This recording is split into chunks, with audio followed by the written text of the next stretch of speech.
தஞ்சாவூர் மாவட்டம் திருவையாறைச் சேர்ந்தவர் சுவாமிநாதன், வயது 67. இவரது மனைவி செண்பகவல்லி, வயது 65. மகள்கள் பவானி, ஜீவா. கடந்த டிசம்பர் 10ஆம் தேதி 4 பேரும் ஸ்ரீரங்கம் வந்தனர்.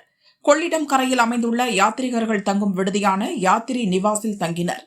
கடந்த சில நாட்களாக இவர்களது அறை கதவு திறக்கப்படவில்லை. இன்று காலை அங்கிருந்து துர்நாற்றம் வந்துள்ளது. அதிர்ச்சி அடைந்த விடுதி ஊழியர்கள் ஸ்ரீரங்கம் போலீசுக்கு தகவல் தெரிவித்தனர். அங்கு வந்த போலீசார் கதவை உடைத்து உள்ளே சென்றனர். சுவாமிநாதன், அவரது மனைவி, மகள்கள் என 4 பேரும் சடலமாக கிடந்தனர். அழுகிய நிலையில் இருந்த உடலை மீட்ட போலீசார் ஸ்ரீரங்கம் அரசு ஹாஸ்பிட்டலுக்கு அனுப்பி வைத்தனர்.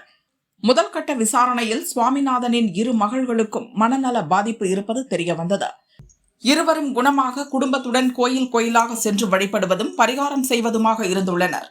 ஒரு கட்டத்தில் மனம் உடைந்து விரக்தியில் ஸ்ரீரங்கம் வந்துள்ளனர். கோயில்களில் தரிசனம் முடித்துவிட்டு அறைக்கு வந்தவர்கள் வெளியில் செல்லவே இல்லை. வாங்கி வந்த உணவில் பூச்சி மருந்து கலந்து சாப்பிட்டு விபரீத முடிவை தேடிக்கொண்டனர். இதுகுறித்து போலீசார் விசாரிக்கின்றனர்.